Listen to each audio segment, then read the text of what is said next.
Hi there, I'm Uncle Joel with Pen and Reel, and this is Star Wars 2020, a look back at the entire Skywalker Saga. So we've already done episode 1, and now we're on to episode 2, Attack of the Clones. And I noticed something that as the movie began that caught me a little off guard and had me rethinking all of the Star Wars movies as a whole. Now, that's probably not what you're thinking. It's not going to recontextualize how you view the Jedi or Anakin or anything like that. What I'm talking about is the opening crawl. One of the complaints that I know a lot of people had about The Rise of Skywalker is that the opening crawl just seemed to throw in a bunch of stuff that happened between movies. So for instance, Palpatine being back. That seemed to come out of nowhere. In fact, it was first introduced in the opening crawl. But then, watching Attack of the Clones and reading the opening crawl, they did the same thing. And it got me thinking, maybe this isn't a problem with Episode 9. Maybe this is a problem with Star Wars as a whole. But we're not that far yet. At this point, I've only done Episode 1 and Episode 2, so I have a little bit of a basis, but I don't want to get ahead of myself. But I will say, for Episode 1 and Episode 2, and what I know of Episode 9, I'm not too big of a fan of the opening crawl. I like the aesthetic of it, but I feel like it breaks the cardinal rule of show, don't tell. You know, the opening crawl is supposed to contextualize the movie. It's supposed to give you a sense of where we are in history, of where we are in the Star Wars timeline. But the way that they've been written, they throw out some massive plot progression and some significant events that just get like 1 or 2 sentences in the opening crawl, and you're just supposed to accept it and move on. So the opening crawl in Episode 2 talks about Dooku inciting civil unrest in the galaxy, with thousands of planets talking about leaving the Republic. You know, that just seems like a very significant thing for them to just throw out as, hey, this has already been happening. I feel like the movies would be a lot more interesting if they delved into that a little bit more and showed it taking place. They could have even done a simple montage at the beginning that I would have accepted far more than a couple sentences saying, hey, this significant stuff has happened. All right, now let's move on. So yeah, at this point, I would say I'm honestly not too big of a fan of the opening crawl, at least not the way that they've been written thus far. I very much appreciate the aesthetic of it, and I love the way it feels, but as a storytelling device, I find it very clunky, and I'm not a big fan. Honestly, while I like the feel of it, I would not be too disappointed if Star Wars movies going forward left it out. But I will withhold judgment on that until I've watched the rest of the movies, or at least a few more movies, to get a better idea of whether or not that's something that's consistent across all of them, or just a few of them have that flaw. So going into this movie, I had very low expectations. I've seen it before, similar story to Episode 1. I enjoyed it the first time when I was young. The second time I watched it, I wasn't as much of a fan of it, but now it's been over a decade since I've seen it. But having just come off of watching The Phantom Menace, I wasn't too stoked on this. But right off the bat, the acting is quite a bit better. Unfortunately, Phantom Menace set the bar really low, so it's not difficult to be better than that.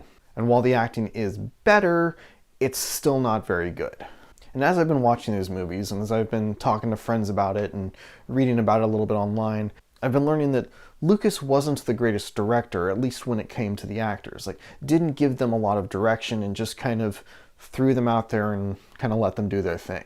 And so while the acting is bad, I don't really blame all of the actors for it. You see, there's a lot of really bad dialogue, and Lucas didn't direct them very well. And so even a great actor would not necessarily be able to give a great performance. You know, when you've got very little direction and then you've got really bad dialogue, like how are you supposed to present really bad dialogue in a poorly written scene in a believable manner?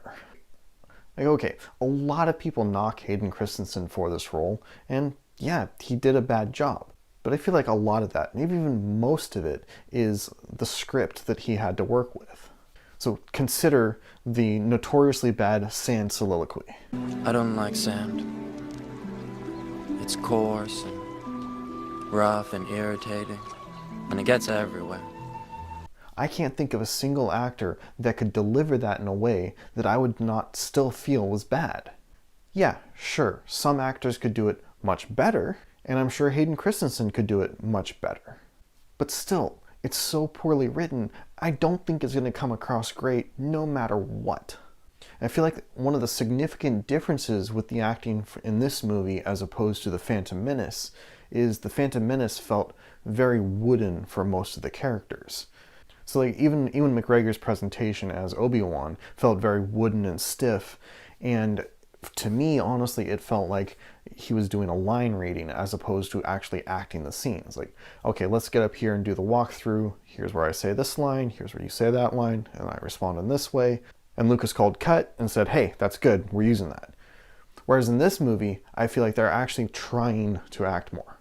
But again, they don't have much direction and they don't really have much to work with. So there is a bit of overacting, the acting still isn't great, but they're actually putting more into it. So Attack of the Clones feels much more like a proper Star Wars movie, feels much more like part of the Skywalker Saga, as opposed to The Phantom Menace, where only bits and pieces of it felt like it really fit into the overarching narrative. As I mentioned in my video for The Phantom Menace, I feel like the story could have progressed much differently, majorly condensing or even cutting out the entire Naboo storyline, and shifting the narrative of Attack of the Clones to be in Episode 1 so that Episode 2 could have much more focus on the Clone Wars. I'm going to get into all of that quite a bit more in a later video where I do a recap of the prequel trilogy. But independent of The Phantom Menace, I feel like Attack of the Clones does a much better job of progressing the Skywalker Saga, of pushing forward Palpatine's plan, of developing Anakin, of developing the relationship between Anakin and Obi-Wan, and overall just developing the world more for what it is and what it would become. I felt like pretty much everything with Anakin was handled very poorly. The romance was awkward and bad. Anakin's angst felt very heavy-handed and forced.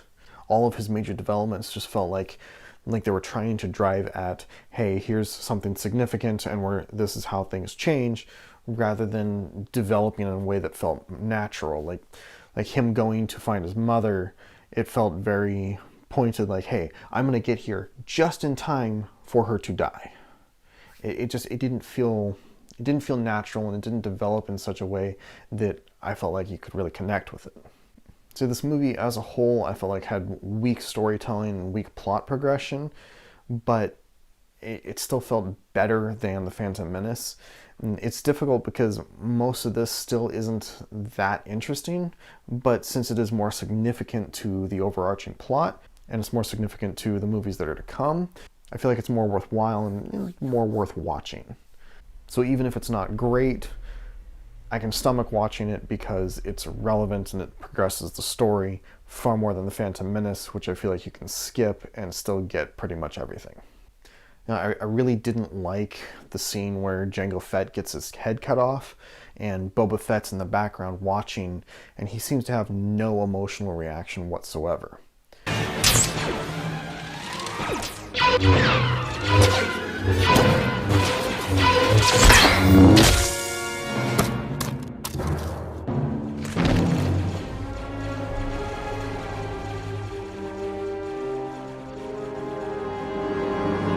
Especially when he crawls out onto the battlefield and he picks up his father's helmet and looks at it.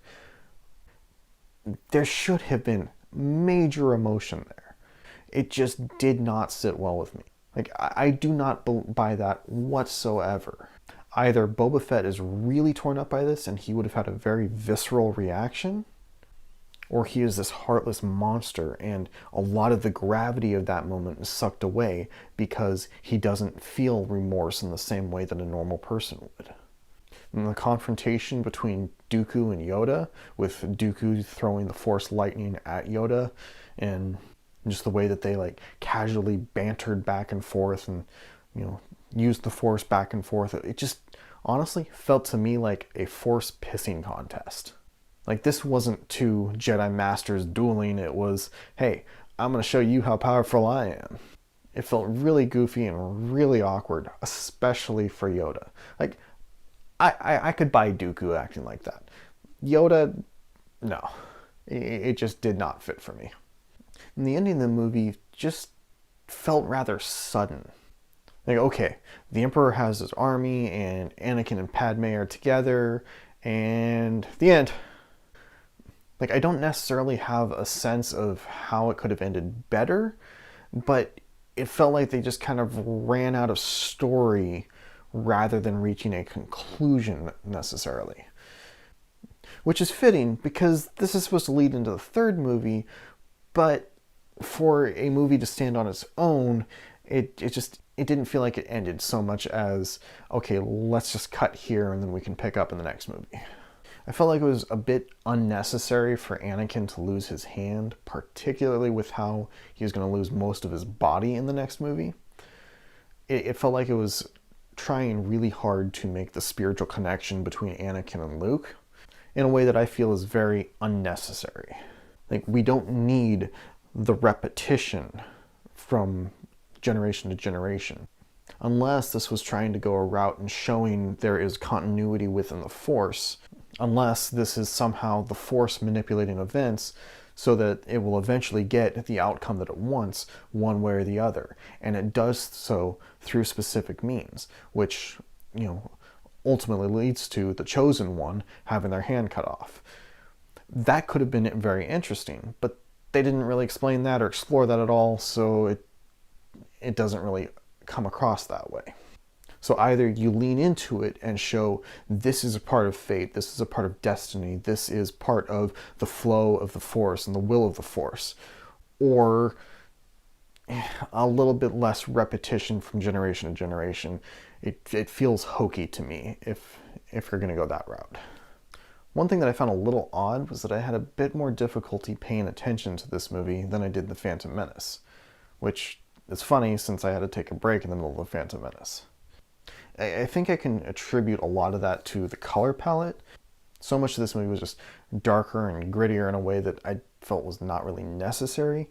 Like, even the original Star Wars movies felt a lot brighter and like there was more contrast. Whereas in this one, I feel like everything was just very toned down in such a way that it made it less interesting to look at. And then the introduction of the clone technology, I feel, does set up for Rise of Skywalker and the Emperor being a clone, but I don't feel like it's set up in such a way that that is a natural, logical progression. If there was even a simple line along the lines of, we're experimenting with seeing how clones react to uses of the Force, or we have different people, Jedis or senators or people within the Republic that are investing in research and cloning as well.